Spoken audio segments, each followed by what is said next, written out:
Oh, so today we're going to talk about some issues that people have with money. Some of the mistakes, we talked about mistakes yesterday, but these are maybe a little bit deeper. These are maybe just issues that you have and that you may see that you can resolve on your own. You can do this on your own. So I'm a huge Dave Ramsey fan, and so I always recommend going and checking out his channel and listening to his podcast and all the things. But his books are perhaps where the gold is because that's where the actual learnings are. Listening to his radio show is helpful to get you on par with what other people are doing and that it's possible for everyone to get out of debt.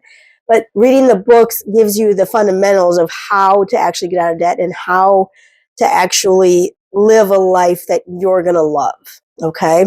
So go check Dave Ramsey out. But anyway, I mentioned that because I've got some quotes from him that I wanted to just say today. So the first one is something that he talks about often, I think. I've heard him say it many times, is something his grandma used to say, and that was, there's a great place to go when you're broke, to work. So when you're broke, go work and be unbroke, basically. And so that's cute, and I love that. And so if you're broke, that's where you need to go. You need to go to work. If you've already got a job, you need a second job, because if you're broke, that job that you have isn't helping. So we need another job, and we need to get out of debt, because that's the problem, is the debt usually. And then he also says that if you believe someone is coming to your rescue, you're screwed, because nobody is. And this is something that he started talking about when the epidemic first came about and the government was giving stimulus checks to everyone. And he was thinking, or people were thinking, that these stimulus checks are going to help carry them for the month so they don't have to worry about going back to work or planning for the future or whatever. And, if you can remember back in 2020 and probably 2021, the government was paying out these checks and people were quitting their jobs thinking that they're going to live off the government. And that's not the way this works. That's not the way this works. No one is coming to save you. No one is coming to help you work on your bills. You are there to pay your bills. You're creating your bills, whether it's just a home or whether it's credit cards or whether it's a car payment or whatever it is. You're the one that's responsible. You're the adult. You need to be responsible. So it's up to you to create that change. And even no matter what you're thinking in your mind, you can do it. I promise you can. Because if you are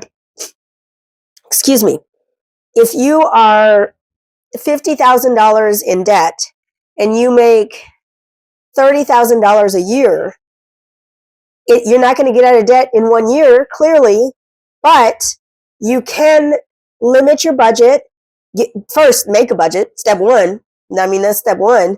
But once you've got your budget and you've narrowed in and seen where you can save money to pay off that debt, that $50,000 will be gone before you know it. If you just keep willy-nilly just paying the minimum payment on everything, it'll never happen. It'll never happen. I guarantee it. It'll never happen. And something else he says and mentions a lot is that personal finance is 80% behavior and 20% head knowledge. So what you do when you go to the store, what you actually do when you're buying items, that behavior is 80% of your personal finance problem. It's only 20% that you shouldn't be spending this money. Because you already know you shouldn't be spending this because you haven't created a budget, or it's not on your budget, or whatever, it doesn't fit into your budget. But you're going to do it anyway because you want it, because we're humans and we want stuff. And that's just the way it goes. So 80% of personal finance is your actions, your behavior. Only 20% is that head knowledge. So once you've got the head knowledge, now it's time to go act. Now it's time to change that behavior. And one of the reasons, so he has a 7-step program to get out of debt. And one of the reasons, I think it's a 6-week program still. They do it online now, so it's a little different. But the reason why he goes through each step is so that you can learn the behavior and get into practice with the behavior. Getting the cash envelope so that You take the money you're going to spend out, put it in an envelope, and literally pay with cash every time you go buy something, whether it's gas or groceries or fun stuff or, going out on a date, whatever. You're paying with cash instead of swiping a card. And it's behavior. It's that behavior. You got to get that behavior down and change it in order to change your future. So most schools don't teach us about finances in school. They teach you like interest rates. They don't even teach you very well, but they teach you a very broad range of finances. They don't teach you what to actually do with money when you make it. If everyone in high school had to learn how to make a budget before they graduated, half the country wouldn't be in debt because they would realize, I can't do this. I can't afford this lifestyle. But since none of us are responsible, none of us do a budget, we're just all willy-nilly. How many trillions of dollars is America in debt? It's ridiculous. It's ridiculous. So you're responsible for that. You're responsible for learning how to make a budget and how to finance your life and how to make whatever money it is that you make on a regular basis, make that work for your life. If you need to change your lifestyle, maybe that's what you need to do. And also, if you know nothing about investing, so if you're brand new, let's say excuse me, I'm still sick, I apologize. If you're maybe 20 years old or if you're 50 years old, it doesn't really matter how old you are, honestly. If you know nothing about investing, it is what it is. But now's the time to learn, because the more you hold off on investing, the less you'll have when you're basically old and can't work anymore. And regardless of what you think, you will get old and you will need money to live on. So we need to learn about investing and how to save money for our future.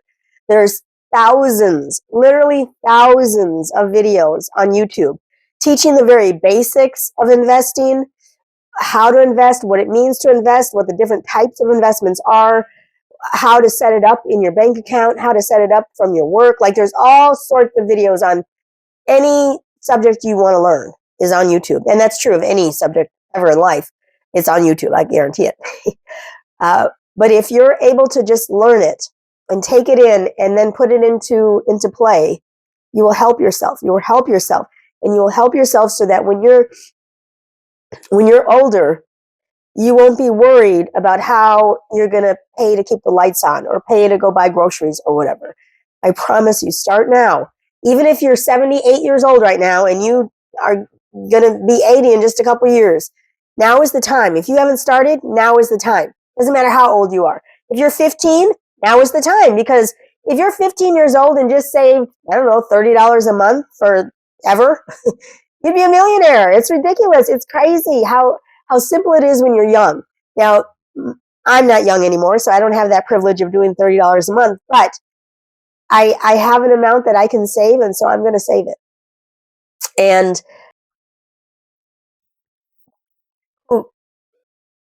doesn't exactly agree with Dave, and Dave doesn't exactly agree with, they kind of have the same general premise, but certainly not, it's certainly not the way Dave does it. So Richard focuses more on leveraging money, leveraging debt and all that. And I don't believe in that. I think that's wrong.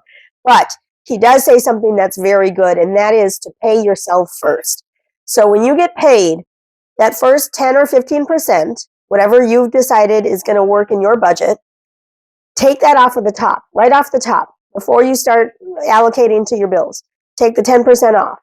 And then once you've allocated to your bills, if you have a mortgage or a rent, if you have groceries and gas for your car and insurance and whatever other bills you have, after that, any extra that you have then goes to debt. And then once you're out of debt, any extra after all of that, after your 10 or 15%, after all your bills, any extra after that you haven't spent, go ahead and throw that on your investment as well. Throw that into your savings as well, so that you can pad yourself as much as possible. You will never be upset by having too much money when you're old. Because if you have too much money when you're old, guess what you do? You get to spend money. Like, come on. Come on. So what I don't want anyone's financial illiteracy or self-doubt hold them back. Because what you need to do is just learn. And it may take some people a week, it may take some people a year, it may take some people 10 years. But if you start learning and start getting the grasp on what to do with your finances, I promise you, you can get out of debt, and I promise you, you will have a better life. I'm very passionate about this because I've done both things. I've lived in debt so far that we used one credit card to pay another credit card, and then a third credit card to help pay the mortgage. Like, total disaster, total disaster. And now that I'm completely debt free, it's 100% freedom. It's an amazing feeling. And I want everyone to be able to feel that. I want everyone to have a touch of that and what that is like and how fabulous that is, because it's just so freeing. And I joke a lot that I could take a very unfavorable job with a low pay and be okay. And it's true, because I don't need $8,000 a month to live. I just don't. I need $1,000, $1,500, and I'm good. I can do it. So anyway, so don't let your financial illiteracy hold you back, though. Learn and grow from there. And then also, don't get comfortable with your debt. I believe, part of America's problem is that we have gotten too comfortable with our debt. So we assume that you have to have a car payment, you have to pay rent or a mortgage, you have to have credit cards, and this is just how we live as Americans. And that is how 80-90% of Americans live. Yes, that is true. That is not the way we need to live. There's so much more out there for you. If you have money set aside, or even just open to spend, you can buy the things that you would have bought on credit. You can buy those things because you've got the cash. Instead of paying credit cards and car payments and house payments and all these things, you can just pay cash and it's just yours. You never have to worry about it ever again. When they started doing, Klarma is the only one that ever comes to my mind. But when they started doing Klarma and started talking about how you can put it on payments, 4 payments or 5 payments or 10 payments or whatever it is, payments of $3 a month for 5 months or some such thing. Why do you need to make payments on a $15 t-shirt? Why? I don't understand.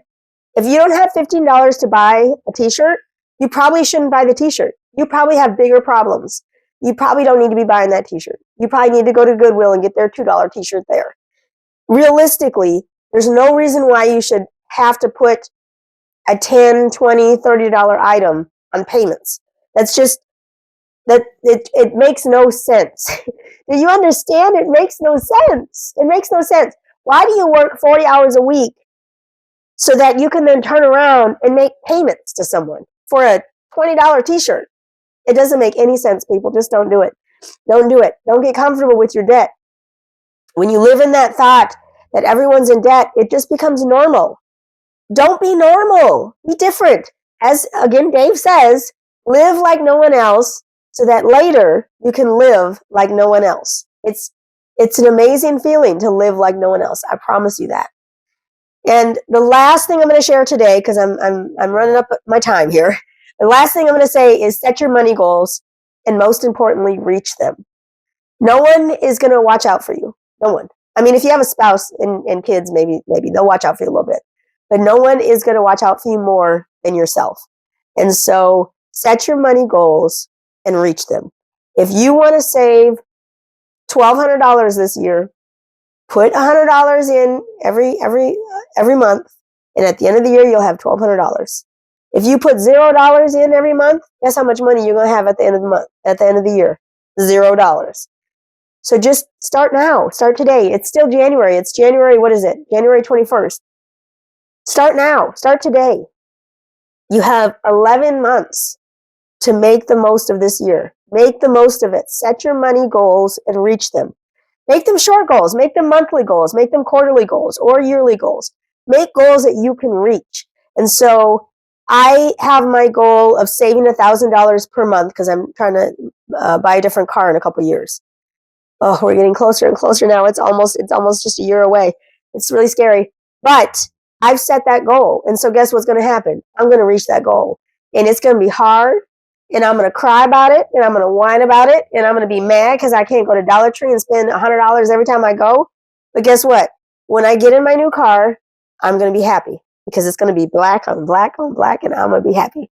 And that's very superficial.